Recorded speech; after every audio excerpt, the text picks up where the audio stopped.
I'm Michael Holcomb, and I'm unique. I'm a mathematics faculty at the University of Pikeville, and I'm originally from the suburbs of Oklahoma City, a little town called Choctaw. I've always been interested in mathematics and, drawing and board games and video games, especially the classic kind. Went to Oklahoma State for my bachelor's degree and Purdue for my master's and LSU for my PhD. And this is the 9th going into my 10th year at the University of Pikeville.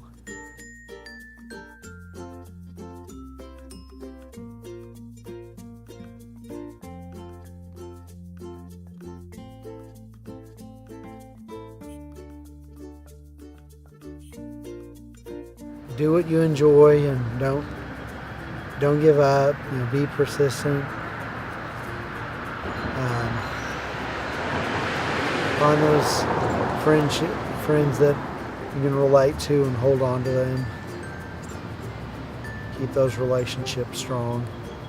It was harder for me to make friends because I didn't relate to them on kind of a what did you do last night? It was more, I wanted to talk about, homework problems or spelling words. I wanted to spell words for the spelling bee.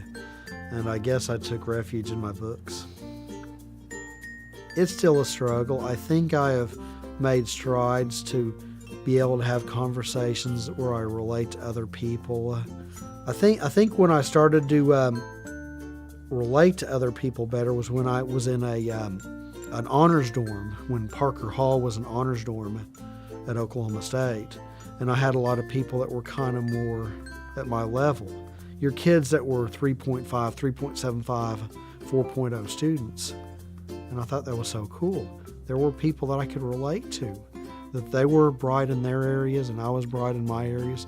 I started to be able to relate more to them. It was still a struggle for me when I started to kind of go off tangent.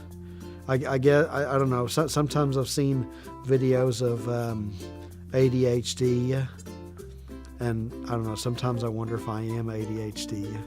Like I could talk to you about one thing and then 30 seconds later I could be off tangent talking about the Canadian Rockies. Over the years, I tended to be envious of other people, and that kind of brought me down a lot when I would use my mental energy. And basically what would happen is idle time. I dreaded idle time because when I wasn't thinking about the next mathematical problem to solve or the next set of trivia questions to memorize, when I had idle time, I ran the risk of thinking about where I stood relative to other people. When I was at OSU, all the guys that had girlfriends, and I didn't have a girlfriend at OSU. I didn't have a girlfriend at Purdue. It was finally, when I was, second year at LSU, when I finally got a girlfriend. But over the years, the tendency to compare myself to others, I always thought it was envy. But lately, when I've been trying to increase my spirituality, particularly in Lent, I started thinking, wait a minute, you are a blessed person. How many people get to travel to 43 states, 5 Canadian provinces, 5 different countries, get a doctorate? You aren't envious. You are greedy when you want more than God has given you. That's probably not so much envy, that's greed. And when I realize that, I'm like, oh, if I'm not being envious of other people, if I'm being greedy, I'd better step back and appreciate what I have. Because I think it's hard to be envious and to be gracious. If that makes sense.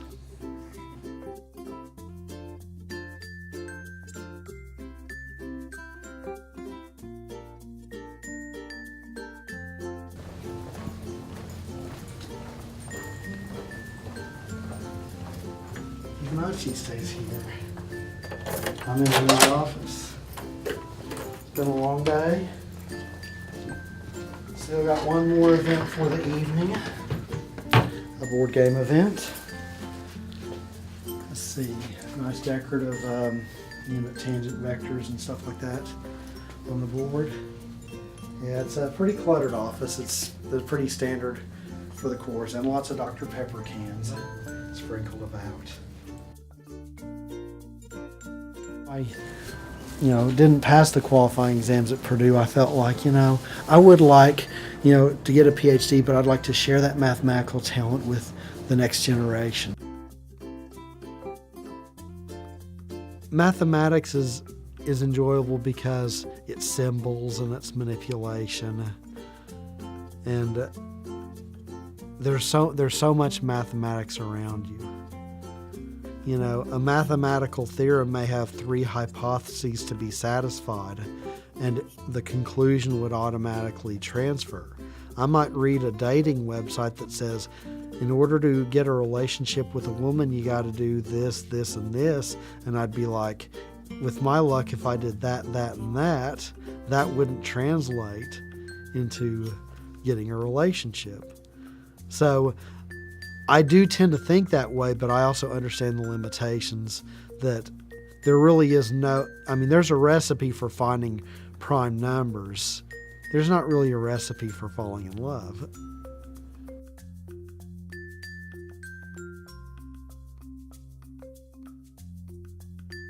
I look back and I just see how blessed that I am in many regards to be able to teach mathematics at a small school, a small university, get to travel the places that I have to get advanced degrees in mathematics.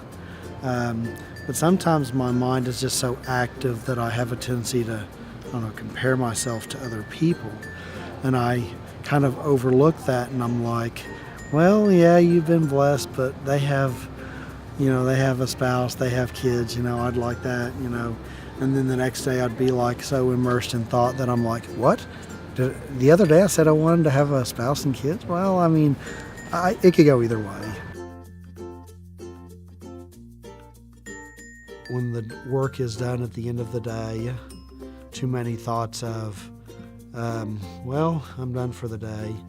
Well, let's go home and all right, let's just fix up a dinner and let's read some more trivia books because no woman's ever going to want me, No, just, it's almost like, I almost want to interject those words and just to kind of say, I firmly state my uniqueness in this world.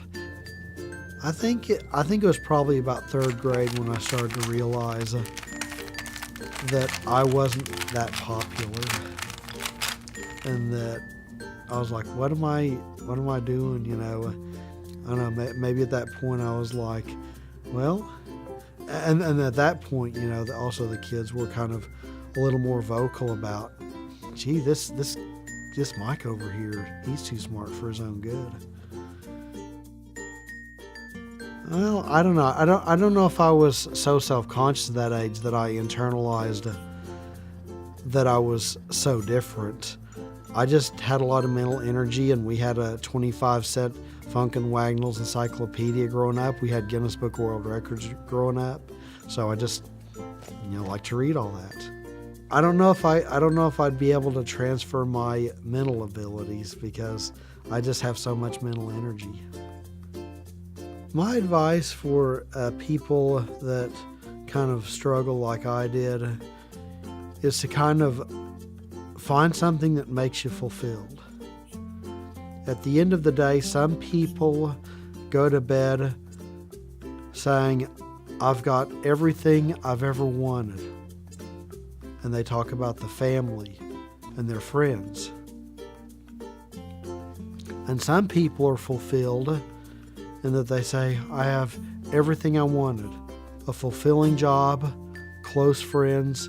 Maybe I don't have that special someone yet, but at the end of the day, I can hang my hat on this, that I do well. I may not be the best at it, but I'm going to be the best that I can be.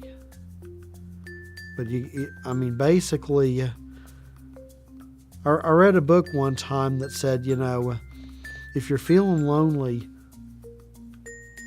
plant a garden or read a novel or climb a mountain. But just find something that is fulfilling. For some people, relationships are the biggest part of the fulfillment. And for other people, maybe activities or solitary time doing a jigsaw puzzle is the biggest chunk of their fulfillment. My name is Michael Holcomb. I'm a mathematics faculty at Pikeville College. And my last name sounds like the 67th chemical element, holmium.